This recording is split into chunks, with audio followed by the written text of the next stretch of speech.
Well, joining us tonight on NC Continental Prime is Abiodun Kayode Alli. He is an economist and senior manager at PricewaterhouseCoopers, Nigeria. And we also have Jide Ojo, a public affairs analyst. Gentlemen, thank you so much for your time and happy Independence Anniversary to both of you. Let's start with you, Jide. Nigeria is a 63-year-old country bedeviled with several political, economic, and security challenges. Well, the president in his speech today earlier spoke on some of these issues. How do you rate his speech? Thank you very much. Happy Independence Day, happy New Month, and happy Sunday. We are very fond of greetings in this part of the world. Well, for me, the president's speech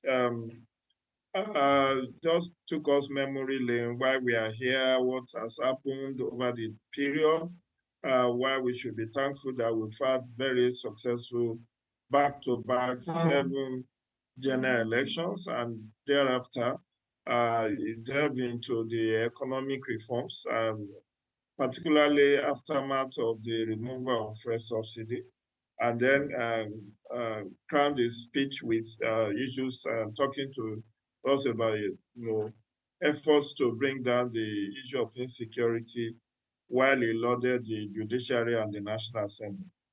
My own assessment of this speech is that it's very hollow. Particularly, there are so many gaps. He just talked more like an update on the July 31 nationwide broadcast, which he made. So he wasn't quite specific in many areas. He talked about the CNG buses, they are on it. Talked about the loans he promised to give to certain categories of Nigerians, the 75 billion for 75 entrepreneurs, the micro, small, and medium enterprises that he said he was going to also give some soft loan, which will be under 10%.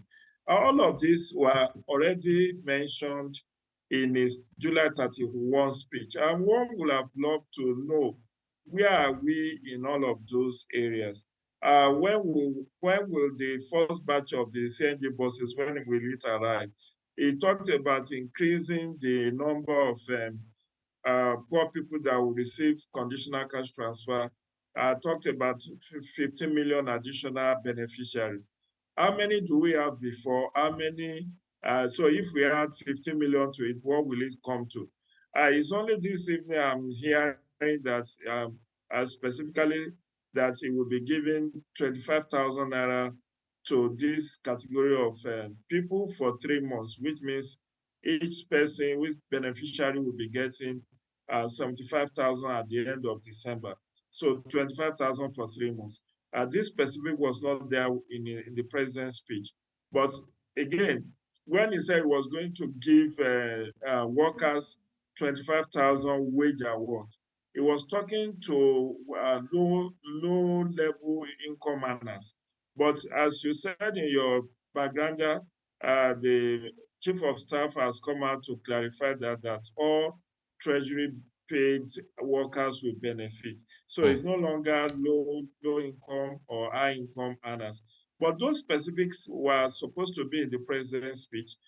They should not leave us to ambiguities and speculations. He also talked about infrastructure support fund.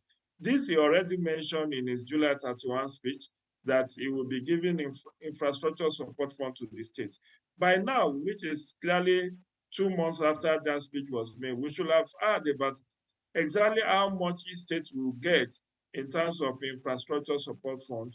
And is it going to be a grant? Is it going to be a loan? What will be the repayment schedule? Will it be specific as to what they can spend it on or what they cannot spend it on? So, but largely speaking, these are gaps that I saw when I listened to him in the morning. But like I said, even this evening, I now heard that there is waiver on diesel, waiver of value-added tax on diesel for the next 6 months. That was not in the president's speech. So maybe in the coming days, we'll get to know more specifically the details of what the president actually was meant to communicate to us. Quite interesting, Jide. Appreciate it. Let's go over to Abiodun. Abiodun, thank you for your time. Mr. President approved a 25,000 naira increase for junior civil servants in his speech. The Labour leadership or leaders have been invited or have been engaged in another meeting with the federal government. And this is coming a few days after the Attorney General of the Federation declared the proposed strike illegal. How do you see this playing out going forward? Of course, you think that labor unions will shelve the strike based on the outcome or the wordings of that government statement today as put out by the Minister of Information. Yeah, thank you for having me. Happy Independence Anniversary to all Nigerians. Given the recent updates that we've heard with respect to the federal government meeting with representatives of labor, from the way I see things, it's more likely that they would most likely call off this strike, and not because of the declaration of the strike being illegal, but rather as a result of discussions on how to move things forward for labor. That's the way I see things.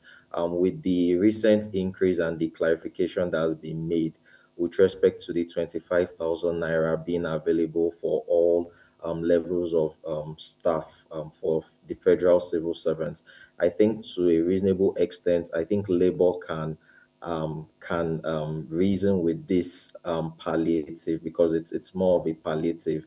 It's a 6 month increase, 25,000 naira. You then might want to question that how far can that amount take you with respect to getting staple products like rice. A bag of rice is trading somewhere within the range of 40,000 naira. So it's meant to just be a short-term measure. I think one thing that will be more critical, that will be more helpful, which Labour is also speaking about, would not necessarily be about money, but would rather be about what are the things that the federal government is putting in place to alleviate the suffering. And in my own mind, I think something related to infrastructure would be more convenient, given the fact that with the removal of the fuel subsidy, government has been able to save a certain amount of money. I think one thing that will be more needful would be the channeling of these resources into critical infrastructure, such as transport as well as power. It's nice to know that the federal government is actually intending to roll out most of these CNG buses that are expected to be cheaper.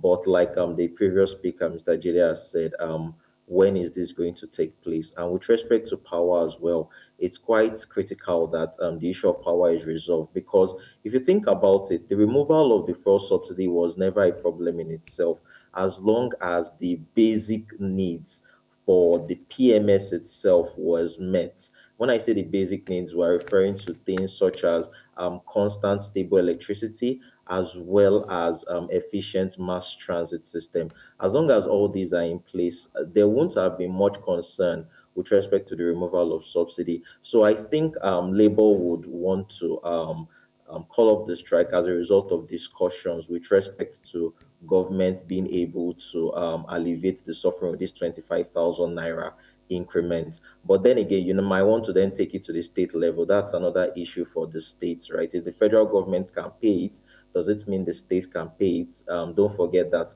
a lot of states are still struggling with the current minimum wage. So these are my thoughts on the current issues. All right.